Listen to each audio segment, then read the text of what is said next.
Good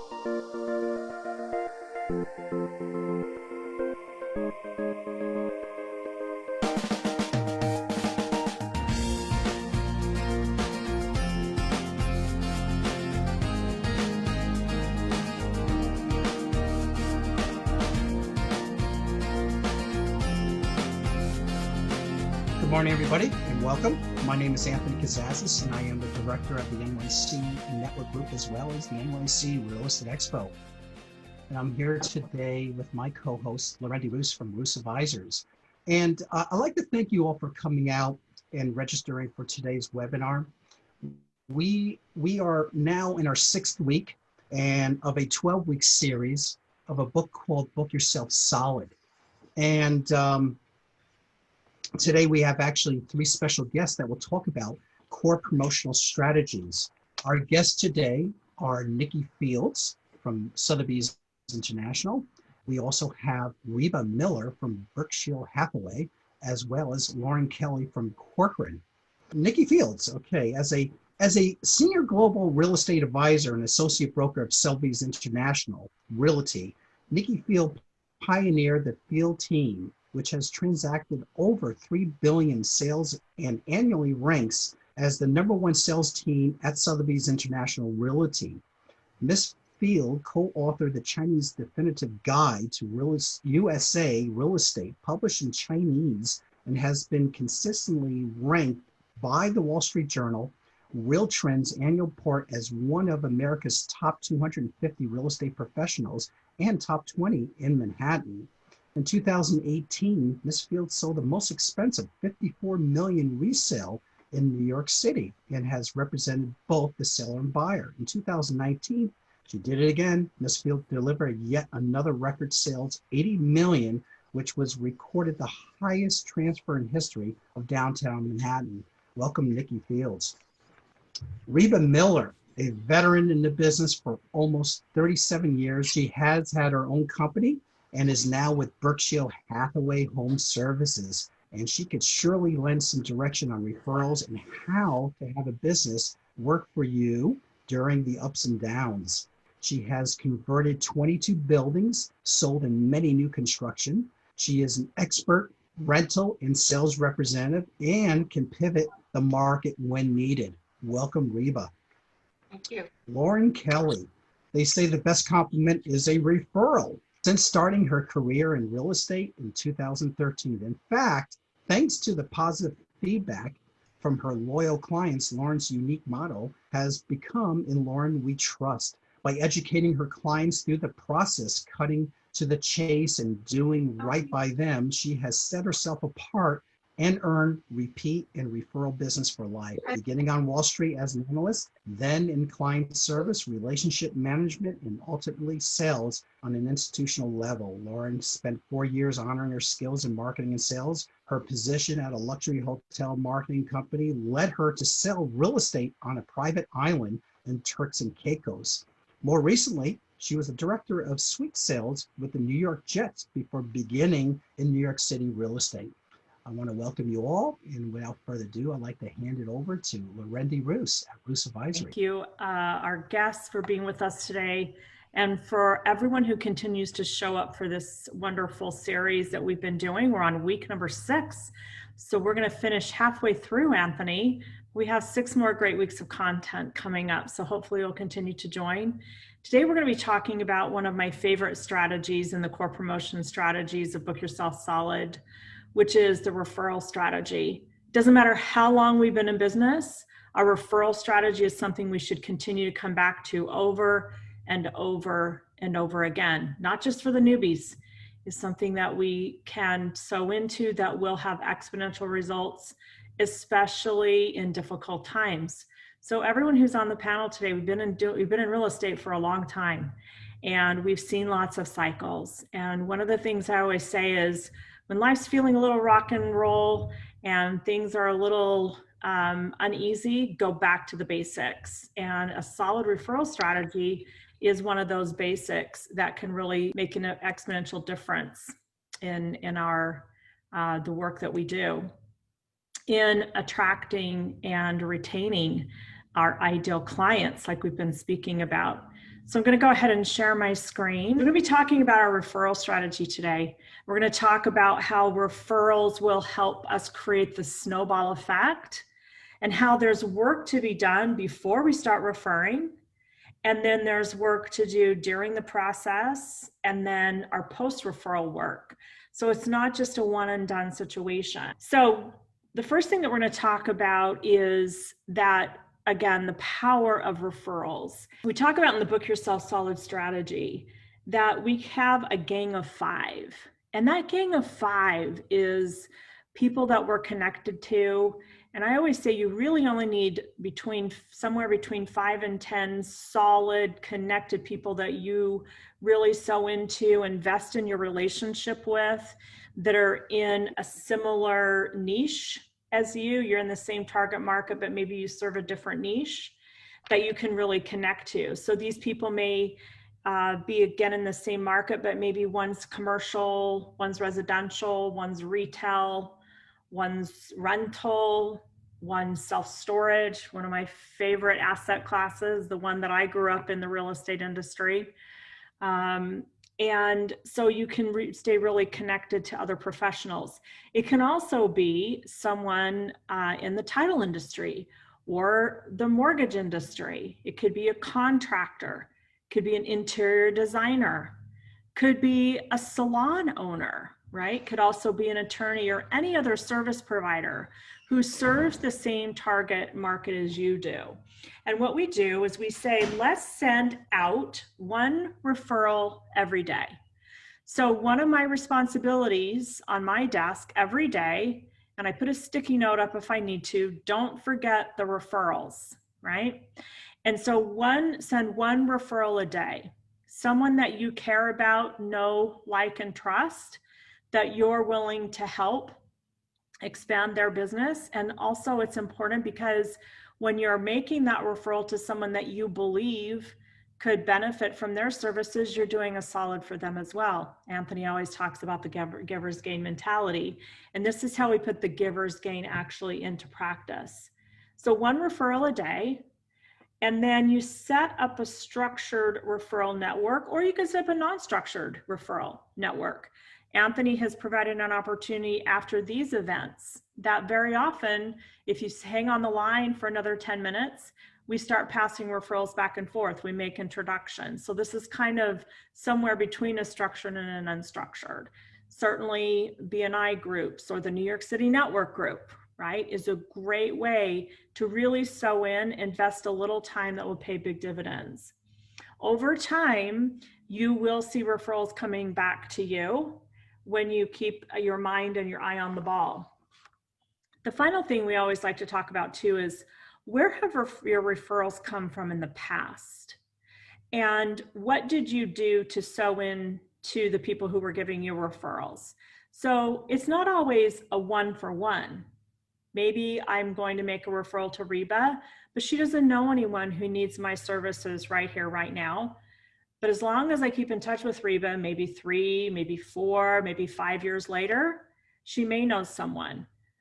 But it doesn't matter even if she never makes a referral, because what we do know is there is a universal principle that when I give, I receive. I always say too, that the universe, God, whatever you want to say, will only bring to you what he can get through you. So when we become a channel for magnitude and greatness and just an open place where I can just truly say, I'm only here to truly be helpful, then my life becomes enriched. And then I become a channel wherein I can make referrals and help sow into other people's lives. And that's really the joy of what we have to offer and the joy of being in business. So we're going to go ahead today and now spend some time with our panelists and ask them, how do they do it? In tactical, practical terms, how have you taken the referral strategy and how has it expanded your life and your business? So I'm going to unmute our panelists and my co-host. And Anthony, I'm going to go ahead and ask you to unmute yourself and go ahead and turn it over to you for spending time with our panelists today. Thank you. Great. I guess this is any order, but we'll start off with Nikki, then Reba, and then Lauren. What percentage of your business development can you directly attribute to referrals? Simply referrals. And we'll start off with Nikki. Well, surprisingly to many on this call, I lead with referrals. That is my core business. 78% of my 2019 volume sales of just over 300 million was referral based. That's 78%. That grew from the year before, 2018, which was 69%. It's been growing progressively since 2008 in particular, and I'm going to give credit to someone who well earned it, who's on this call, Miss Ellie Johnson. Ellie was my manager at that time at Sotheby's, and the world fell apart in 2008. There were no local buyers around, and Ellie said, get on the road. And you're smart if you listen to Ellie Johnson, and I got on the road. And 2008 was the beginning of the foundation of my referral business. Going out and making those relationships, finding wealth managers, as well as other brokers that were following money and identifying those clients that might be interested in investing in New York. This is a two-pronged business plan for myself and my team. I'll make it very quick. First prong is outgoing referrals, and that's led by our portfolio management division. And the second prong is incoming. There are two different ways to nurture those. Outgoing is exactly what Larendi has given us. That's a great passbook to finding referrals that can stay with you, that are loyal, and they'll continue to return over and over again. Outgoing referrals for us is quite different. We don't wait till someone says, oh, I'm thinking about buying in London. Do you know a broker there? We find out when we work with all of our clients what their entire residential portfolio consists of, and we ask to manage it for them. That sounds a little strange, doesn't it? Managing a portfolio or perhaps an investment piece in Rio de Janeiro or San Francisco even. They're usually very happy with their professionals in these areas, but we convince them that we have strong, deep networks, and we are going to be watching their investment or their goal target location and providing them information that they may not get from their local source. And damn better believe that we do that. We call our referral partner at the other end. Let's just say it's Munich. I've got a client who owns in Munich. Here's the address. I want to watch it. I want you to watch it. Tell me if anything's happening in his neighborhood, in his building, across the street. I want to get to him right away with some information before anyone else does, to let him know about the change of value or the market opportunities. This gets us business day in, day out, because we call, we say, hey guys, you know about your apartment in Munich? Let me tell you what's happening in the same building. They begin to think and understand and accept the fact that we know the worldwide market, and they come back to us for that kind of portfolio management. Long answer, but that's what we do. That's our bread and butter. And thank you, Ellie Johnson. Oh, great. Yeah. Thank you, Ellie. Thank you, Nikki. That's great. Reba. So one of the things that I have prided myself on is attaching myself to buildings.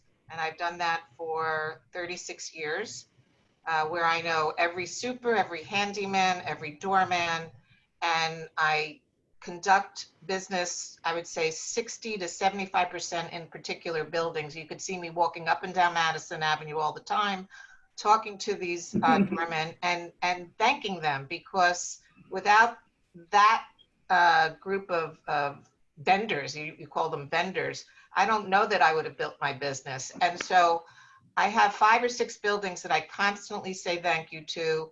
And from there, and these are, you know, going back to one time, I remember Nikki saying, you know, every culture has their dance. I don't know, Nikki, if you remember you saying that, but I say it too often. What's that? I continue to say it. Yes, but you know, through the Madison Avenue, I have built an international business, whether it's South American, Italian, Swiss, German, French. And when you get one Italian and you service that person, you're going to get 10 more, and they're going to stay with you for life. The same with South America. They're not here They rely on you, and you really have to do the job that's needed to hold their hand, and forever they are grateful. And they're not here to sell, they're here to place their money. So it's recurring business. You know, the income that they derive, sometimes it was 4%, and now it's probably 0%. But you always have to assure that their investment is a safe one, and it's going to go up and down. So that's one segment of the market. And I have to say, I was just in East Hampton, and when I left, I said to the housekeeper, I said, do you know anyone that you can recommend to me that has rented out their house this summer that I could rent next summer? Because the housekeepers know everyone. So that is like just a little bit of a tip as to who you can refer to and who you can go to for new business. And then, you know, beyond that, I think, you know, I remember again, Nikki on a panel, having been to China, I said, well, if Nikki could do it, and, you know, she's such a great example, I'm going to do it. And we went to China. I mean, Berkshire Hathaway went to China, and we were in Shanghai, and we were at their convention, and everybody wants to talk about New York. They love New York. And, you know, I learned their culture. They learned a little bit about us. So, you know, stepping out of your comfort zone, it's not just about New York, doing the travel, doing the legwork, being in the trenches. And then, of course, email. I mean, we are so grateful. I've been in the business so long where it was, you know, there was never an email, there was no cell phone, and we still did business. So to be able to click a button and be able to reach out to whomever you need to reach out to within a moment's notice, what your message is and how you're going to convey who you are and what you're doing will determine the kind of calls and the emails you're going to get back. And just keeping in constant contact with this group, that's really, really important. And wherever you go, you carry your card. That's it. You got to let people know who you are and what you're doing and why you're doing it. So that would be my answer. Thank you. Yeah, thank you, Reba. Thank you. Lauren? Yes, good morning. Well, I'm learning a lot from Nikki and Reba as well. And that's why I love being on these panels, is we can all pick up something from everyone. Doesn't matter how long you're in the business, correct? So I will tell you, when I started in the business, and thank you for that bio, Anthony, and for anybody that came in later, I started my career on Wall Street. And for me, that was a beautiful dovetail when I was eventually ready for real estate in Manhattan. Because think about it, that's a natural, you know, I was working on institutional sales. So you're dealing with the highest level CIAs, RIAs, and also pension plans and endowments. So I was very careful, and I think this is a word to the wise, always keep track of all your past relationships. So many of us in real estate had a different life before we started this, correct?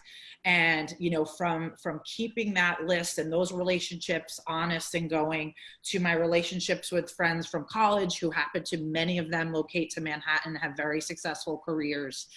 That's where I started. Now, I had to be careful because Manhattan real estate, if you call your old, you know, boss at Bear Stearns or Julius Baer, for example, to say, hey, I'm in real estate, I should be your go-to broker going forward, you really need to know that market, because the worst thing you could do is not, you know, be versed and understand the process and board packages and all that nitty-gritty that goes into it.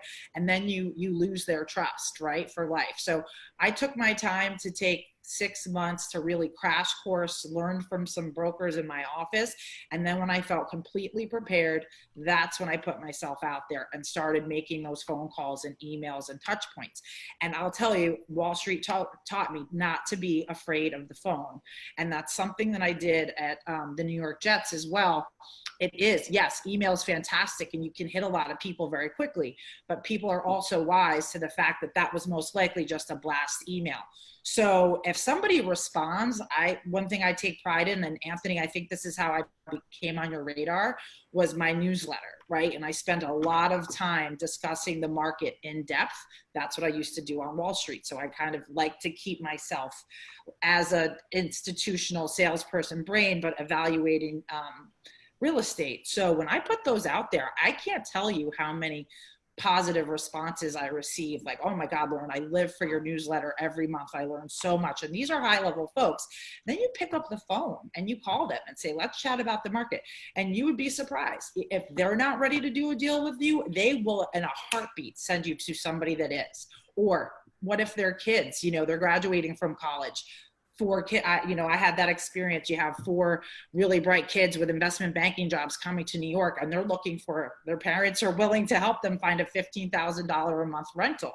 So you have to be nimble. You have to be able to handle all the referral business. I like to say, it keeps you honest to do both sales and rentals, right? So you really understand what's happening in the market. And if you do a great job, those rentals can be a lot of work as well right now, even more than ever. With the concessions, you have to work with your landlord and getting the client. If the client demands the renter, the tenant, I want 2 to 3 months free because that's what I'm seeing elsewhere, you have to be prepared to go to your landlord and say, this is the reality. I know it's not comfortable, but this is what's happening. If you make both of those sides of the deal happy, they will come back to you again because you did right by both of them. So, and one last little tidbit, something I did in the pandemic, and I actually see one of our listeners as a friend I made while we were in Athens, Georgia. She's a real estate agent down there, and she saw my Instagram post and she wanted to join the call, and she is, and that's fantastic. But I went to a wedding on March 12th, right before the city shut down in Athens, Georgia. And we were stuck there, but it was a beautiful stuck there with our friends for 55 days. So I thought to myself, what can I do while I'm in Georgia and make all of my clients who I've rented to or purchased from me or I sold to, make them feel good that I know that they're stuck there. So I bought beautiful, note cards, and just hand wrote little check-in notes. How are you? This must be so difficult. If there's anything I can do. I sent people wine just to try and brighten their day, knowing that they were stuck in their 500 square foot studio. So from that, personal touch, who didn't want to receive actual mail when you were stuck in your apartment for 3 months, right? So I got so many calls about, that was amazing. You made my day. I was really anxious. Felt so great to receive a note from you. And I've received referrals from that. So kind of, I go old school, I go new school, and that's how I've kind of built my business. Yes. Thank you, Lauren. Lauren, we're going to stay with you, and then we're going to go back to Reba and over to Nikki. But in this current environment right now, are you doing anything different than what you just told us on how to get that referral? Are you doing anything different? Of course, during this COVID situation. Well, what are you doing different, or doing exactly what you told us? I have to say I've remained consistent, but someone said earlier, you'd be surprised. Things that I think it was Larry, going to the hair salon, it's something that you can, a lady can spend 3 hours in a hair salon. And from talking to the two folk, the person that owns the salon in Manhattan in Midtown, they know so much about people's lives. They're almost psychologists. So when you talk a little bit about, what you're working on, they all want to know what's happening with the market. So if you're really well versed on telling them what's happening, well, you'd be surprised. I think everybody has gone back to wanting to help one another, which is beautiful. And these negative times, I feel like if you can refer somebody positive that you have no real interest, monetary or otherwise, but you from your heart and being genuine. I mean, I feel like I've always been genuine, and Lauren, we trust is something that I think has worked for me. But if you come from a place of being honest and genuine, that resonates now more than ever. And if you say, to your point, I mean, if I can refer my salon owner a couple clients without asking anything, you're not asking anything in return, but of course, that feels good for them to refer it back to you as well. I think touch points are more important than ever. I feel like I'm really good. And even, we talked about, right? Like I'm old fashioned. I have my notebook right here and I write notes constantly, but it's something I do at night or in the morning is write who's up today? Who do I need to call, email, text, somebody that's thinking about purchasing, renting, whatever it is, but making sure you're touching them without being annoying. but you kind of get a sense of what the right flow is as to when you should be reaching out to people. Of course, we all have CRMs, which is great, and they're helpful, but I find for myself, if I physically write down that it's time to call, email, discuss something with someone, that really works. You have to have a schedule because it's easy to forget. And if you're not being proactive there, somebody else that is being proactive could jump to the front of the line. And now that influencer, your core 5, is now thinking of another broker rather than you, and you don't want to lose that relationship. So I would love to hear from Nikki and Reba, I'm sure we will, as to see if they're doing anything dramatically different. I can't say I'm doing anything dramatically different. Okay, thank you, Lauren. Reba? First thing that I do is I look to match the mask with the outfit. I think it's very, very important. You know, people judge you on shoes and pocketbooks. They, believe it or not, they judge you on masks. So I would say that's a cute little thing that I walk out of my door making sure it all kind of blends. But, you know, I am not as detailed with a notebook. I mean, my gut drives me. I have a gut. I live, eat, and breathe this business. Every day it's what my gut is telling me to do. I could get in my car, I drive around New York, I look to see, you know, what's going on in the streets. I can then report back to my clients that, you know, I take photos, I post the photos. You know, I've always been a street person. You know, I can't be at I know you can be at your computer, but I'm not behind the computer to just hit the button. I'm in the streets really with the people, selling the real estate, feeling the market. And I think that's been my biggest strength. And from there, everything flows for me. Now, that may not be for the next person, but, you know, I talk to the doorman. I talk to the people in the street. I'll say, hello, how are you feeling? I'll talk to strangers in an elevator. I'll go to an outdoor dining spot, and I'll just sit outside and I'll talk to the person that's 6 feet next to me. Or if they're not 6 feet, I'll say, can you move over a little bit? But, you know, this is so important to going back to basics. You talk about basics. It's about the people. It's about the 4 walls. It's about what makes good sense. It all has to make good sense. And I'm not going to force something. If something is not going to feel good, I'm not wasting my time. You have to know when to cut off, and time is so important. So I'm not going to force myself on someone, and I don't expect anybody to believe that I can serve everyone. I try my best. You know, I'm focused on what I know. I know I'm an expert in certain things. I know I'm not an expert in other things. And I have no hesitation.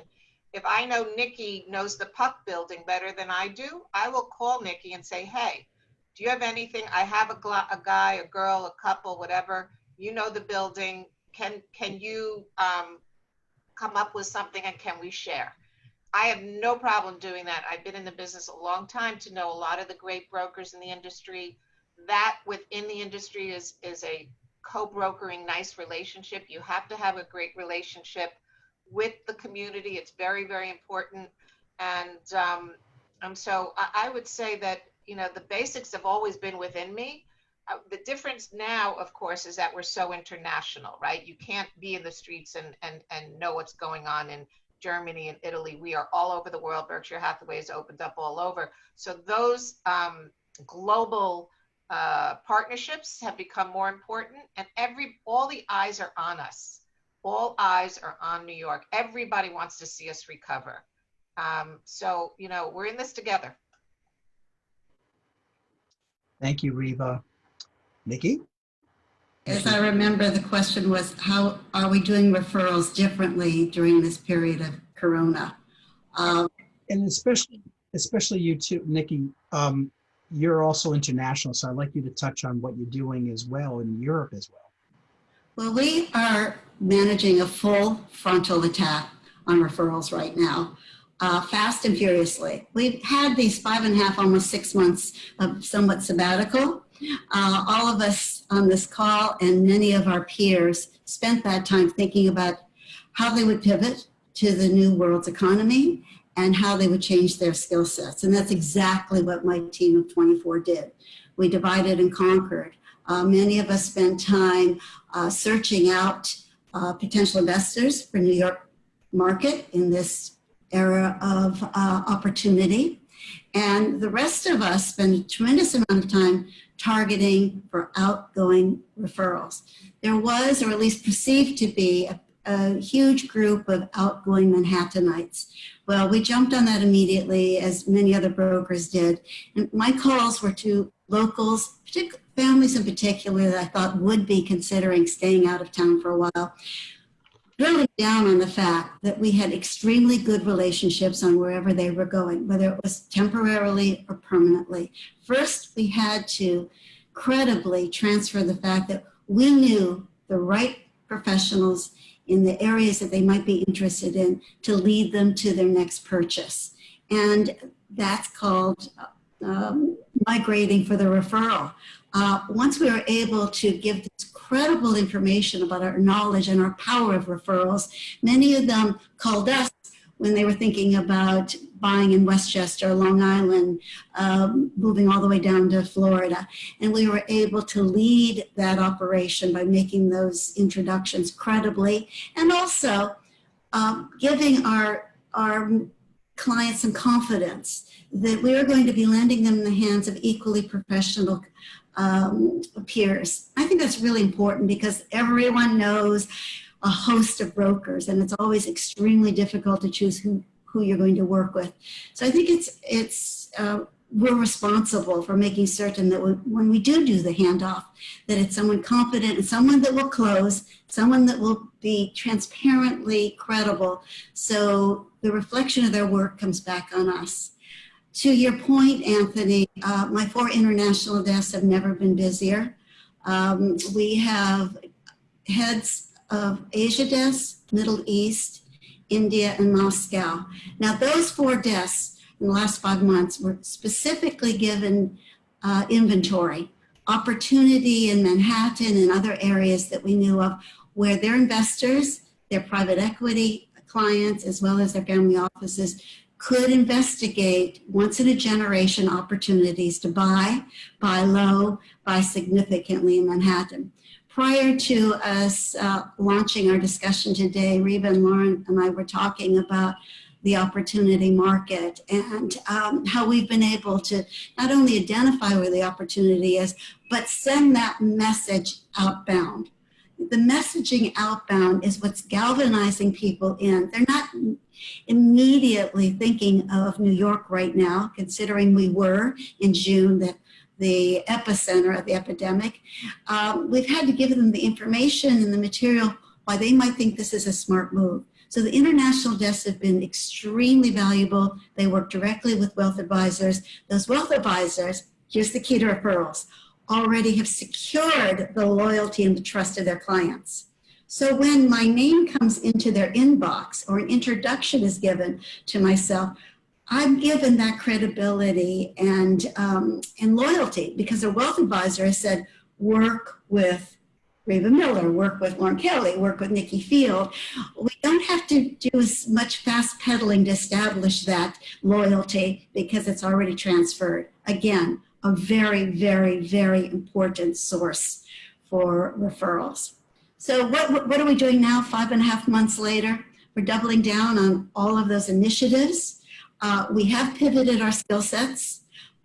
We continue to spend more than 3/4 of our time on referrals. In fact, for those of listeners who just stumbled into today's discussion, maybe they'll leave with not even that interest in referrals, not even considering that that's an important aspect of their new business. But I firmly believe that we have to thank the real estate gods for creating referrals. What other businesses are there where you are legally paid just to supply information and introductions? It's the most extraordinary windfall for brokers. Not only are we situated in this extraordinary business, we have the opportunity to pivot to outside our local market anytime the market, the industry, and the economy says you're closed down. Thank you, Nikki. Nikki, I'm going to stay with you on this one, okay? How often do you refer to your competitors? Somewhat frequently.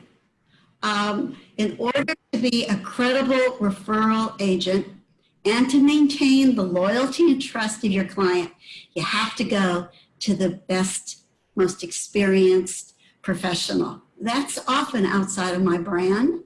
I certainly look there first, but I want to identify who's doing that segment of business best in that particular area. The referral is a referral.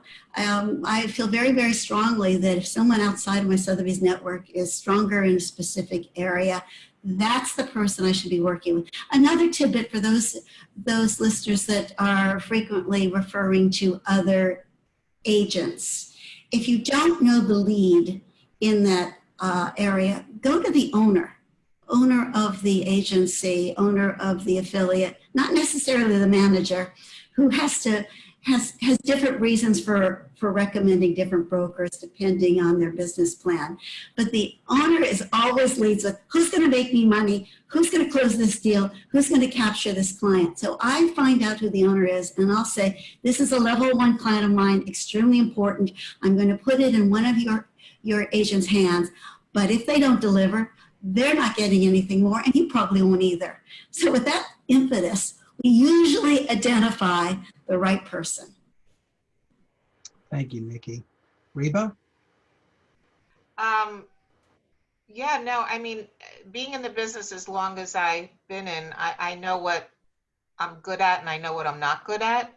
And I also see who are the experts in the areas where I'm not good at. And I've absolutely no qualms about handing over a client and knowing that I'm going to get a referral fee.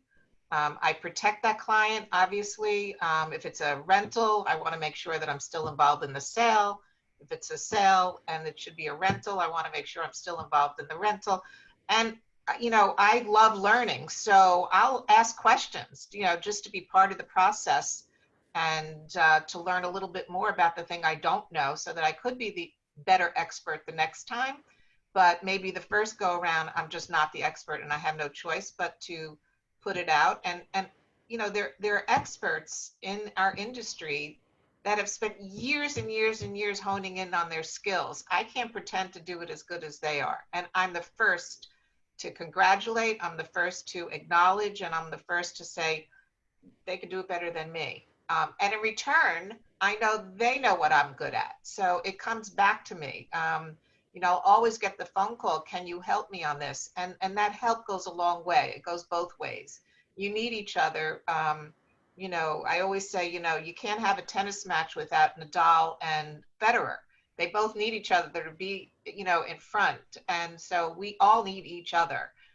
We all can't cover the entire industry. And so, you know, I know right now, I know a little bit about Lauren, who I didn't, you know, I've known her for a long time, but now I know what her expertise is. So this kind of panel actually always opens up new doors. And, you know, I'm looking to see who's on this panel. I'm like, okay, you know, what do they do? What do they specialize in? Because we're here in this together right now. So obviously everyone here is very much concerned about their business. Otherwise they wouldn't be listening, right? So we're potential new referrals, and the reverse, you know, Robert and Tim and Michelle and Gabriella, they're going to hopefully call me and say, hey, I was on that panel with you. Thank you so much. I learned. I just need to let you know a little bit about what I'm doing. I'm sure we're going to get those phone calls. So this kind of panel also opens up those doors. Thank you, Reba. Sure. Lauren? Yeah, absolutely. So to kind of second what both Nikki and Reba are saying, so we're in a volume business, right? When you're really trying to increase your bottom line, it's all about the at-bats that you get, to use a sports analogy. I love sports. So what do you have to do to manage that increased volume is you have to be able to disperse the business accordingly. Handle the business that you're the most. We all want to break out of our comfort skill and learn constantly, but you know, take the business on that you're 100% confident it's in your wheelhouse. You can, you know, you can transact at a high level, make everyone as thrilled as possible. But what we're noticing, and I think we all mentioned this pre the call when we were just catching up, the Hudson Valley, the Hamptons, Connecticut, New Jersey, they're on fire. I cannot be in all of those places at once. And so many of my clients come to me to say, love you, Lauren, but we want to move out of the city. Can you either help me purchase something outside? And quite frankly, right now, I can't be in all those places at once, nor do I know those markets as well.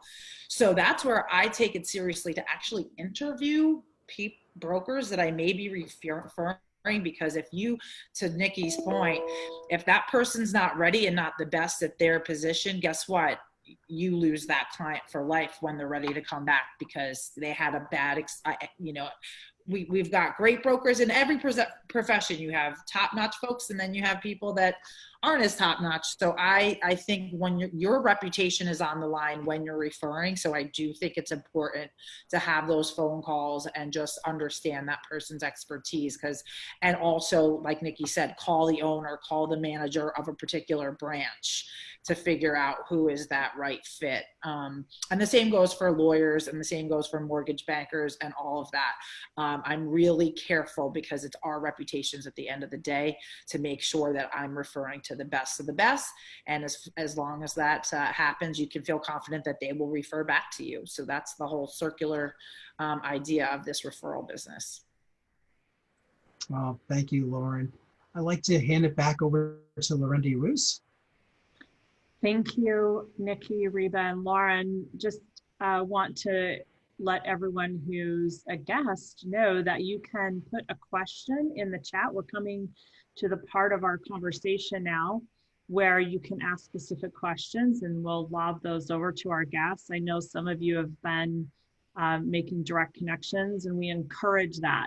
Please make those direct connections, exchange emails. That's why we have this for you. So I'm going to move off script just a little bit, Nikki, Reba, and Lauren, and I want to do that because you all really led this panel for us this morning. Anthony, you could have just let these amazing ladies show up and had our cup of coffee, and they would have just handled it magnificently. And that just shows, Great. Right? That just shows the power of when you are likable, credible, and you are an expert in your field. So I want to just take a moment and ask the panelists each a question that came out of what they already spoke of while we're waiting for people to ask additional questions. So Nikki, you talked about being credible and being confident. So about how long were you in the business before you really felt like, I know what I'm doing, and I know I can make a difference in the life of my clients? For those new brokers just starting out, how long did it take you before you really felt confident in that? Still working on that confidence, Lorendi. There's such highs in this business. Making a deal, I see Reba smiling, is better than crack, I'm sure. I've never tried crack, but it must be better.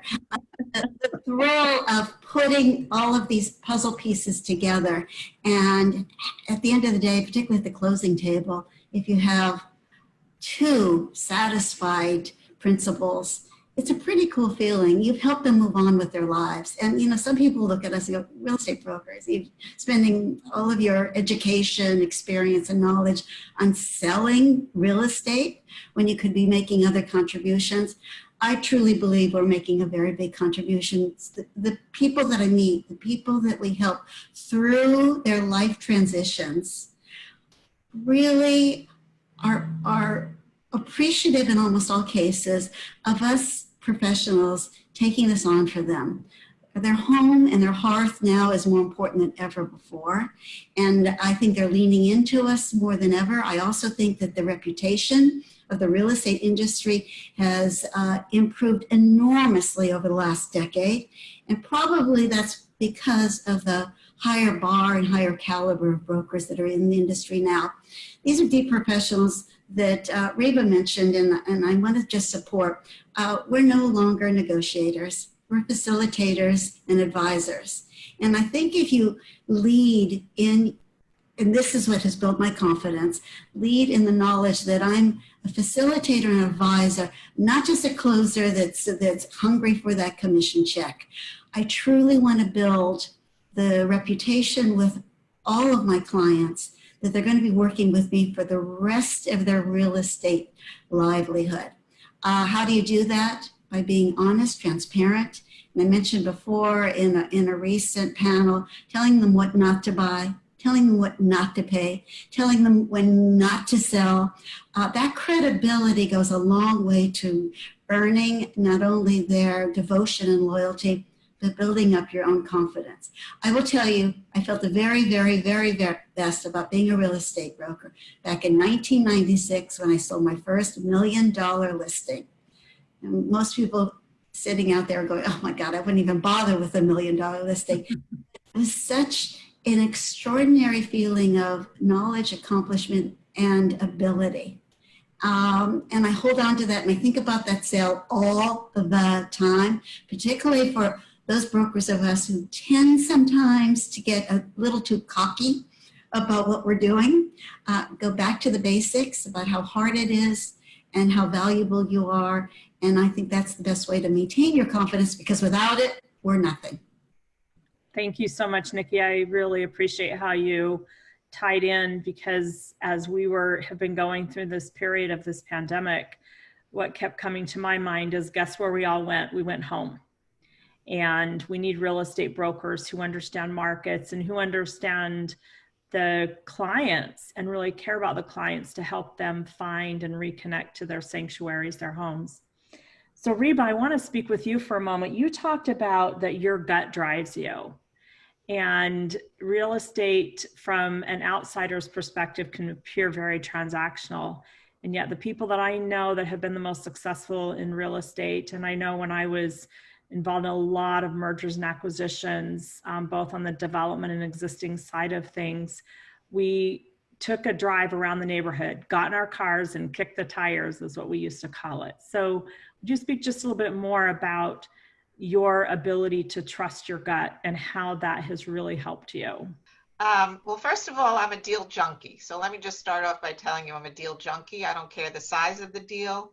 I love putting deals together, which goes to Nikki's point of the transaction and the feel-good feeling. So I very rarely even look at the commission until the very end, say, okay, what am I earning here? So money's not the driver, it's the transaction that's the driver for me.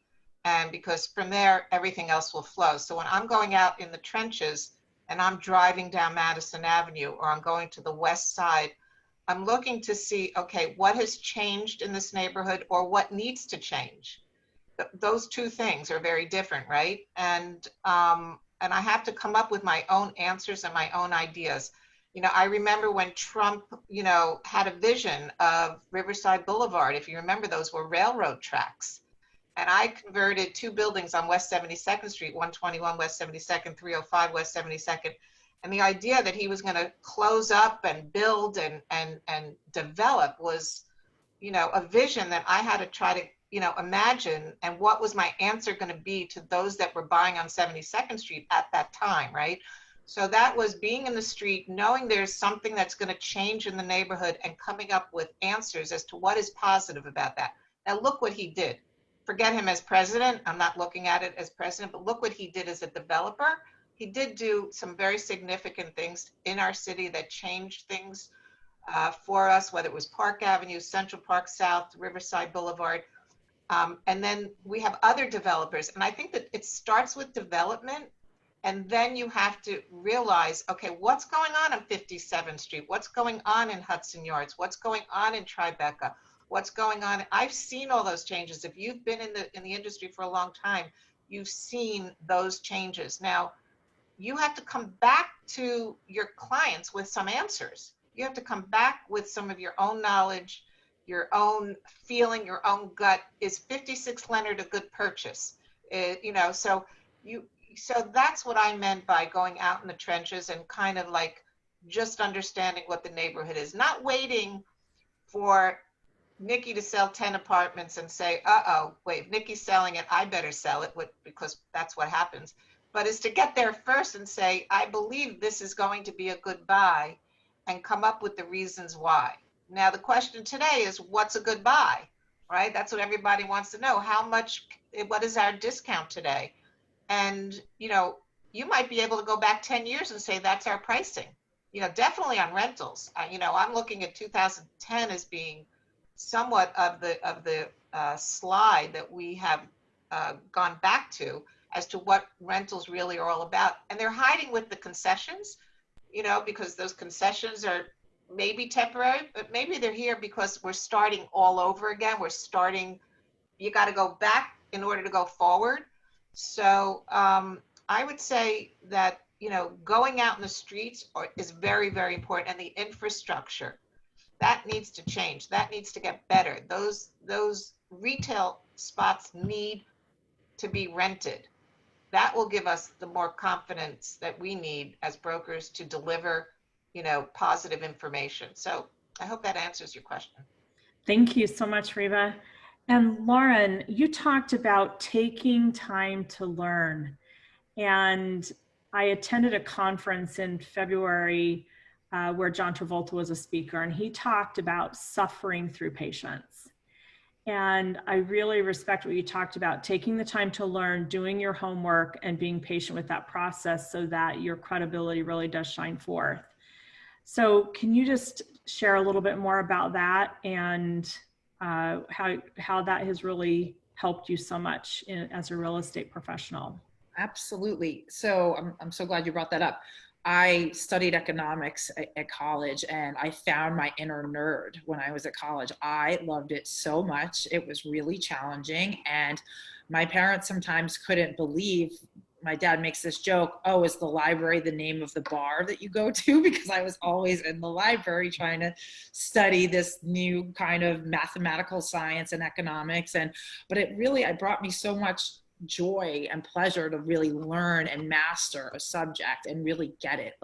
Economics to me makes a lot of sense. So I try to apply that approach in my life going forward. And, when I worked on Wall Street in institutional sales, there were $400 million pension plans on the line that I was putting together the RFP for my first iteration on my job, right? That's so much pressure that you're one of the final three. And I love competition. I mentioned before, I'm a sports fanatic. So I like to think I thrive in those high pressure situations. But if you don't have every T crossed, every I dotted, if you don't understand exactly what they're looking for, do the research, take the time, you have a huge potential loss of an opportunity. I can say the same for real estate. So as I morphed into my real estate career, I tried to use that same approach. As I mentioned, dialing up those former portfolio managers and big time, family office managers, et cetera, you get one crack at it. So I took the time to first start with the rental market, and nobody should be embarrassed by that, because guess what? You will be confronted with a rental that's a co-op deal. And PS, doing the co-op paperwork for a rental can be almost as arduous as it is for a purchase. So that's how you learn from running your searches and finding the best possible opportunities and matches for your clients. What did they tell you? You have to listen, and you have to understand, okay, they want X, Y, or Z in that apartment. I have to make sure I deliver all those boxes, but let's see what in addition I can deliver to them. That's how you get to know each neighborhood. You run around, like Reba was saying, Upper West, Upper East, downtown, midtown. That's how I kind of cut my teeth on learning each neighborhood, each building to the best that you possibly can. And then working on a couple rental deals felt like it wasn't too much of the gravity of the situation wasn't too crazy yet, but I felt like once I did my first 4, 5, 6 rental deals, I was ready to graduate to sales, which happened within the first year. And then, my sales began to take off. But yes, being a student, keeping on top of all of the charts, all of the urban digs that are coming out, all the market data. I love the Real Deal. I would read it cover to cover. Sadly, they're not publishing the paper, the print Real Deal right now, but all of those things together, I think you have to read every day, talk to your clients every day, and again, yes, know every new development that's coming online, and even to the old co-ops, staying on top of what they require. Don't put your client in a bad position. If you know that they have a very slim chance of passing the board at a very tough co-op, don't make them go through that. Steer them in another direction, because that will be so frustrating. We all have had board rejections, but going 4, 5, 6 months into a process and having a gut that the financials aren't where they need to be, just to be rejected and have to start all over again. I think that's part of the knowledge, is read that co-op package and the requirements before even getting somebody to put in an offer, if you can. So I hope that answered the question. Thank you so much. This has been such a wonderful hour we've spent together. Anthony, we may need to do a part 2 with these incredible ladies, this incredible trio, because the information has just been packed solid. So thank you so much. Anthony, I'm going to let you take it home from here. Oh, great. Yeah, once again, like Lorendi said, you guys were awesome. It was so informative to hear all your great points, especially myself being an event planner. It's all relatable, and it's especially the part about referring to your competitors. And I love to do the same thing when I refer a lot of my exhibitors that come to my show, to the Real Deal, to Amir, and of course to lots the buildings, New York, Reed Exposition. And it comes back. It comes back, like they'll refer their clients to me, to my trade show. So it's really exciting. And I'm a true believer in that giver's gain philosophy. Next week, we have part 2, actually part 2, part 3, part 4, to lead into the following weeks of same thing, core strategies. And so guys, I just want to thank you all for coming on board and tuning in and listening to this webinar. You guys were awesome. I know Reba and Nikki were on my panels in the past, and there's something. Lauren, you're a fresh of breath air. You were great, and it was. I'm happy to hear you speak, and I can't wait to get the live show back again so we can put you on the live show. And that's about it, guys. Yeah, thank you, everybody, and hopefully we'll see you next week. Thank you. Thank you. Thank you, everyone. It was a sheer pleasure on my part. Thank you so much.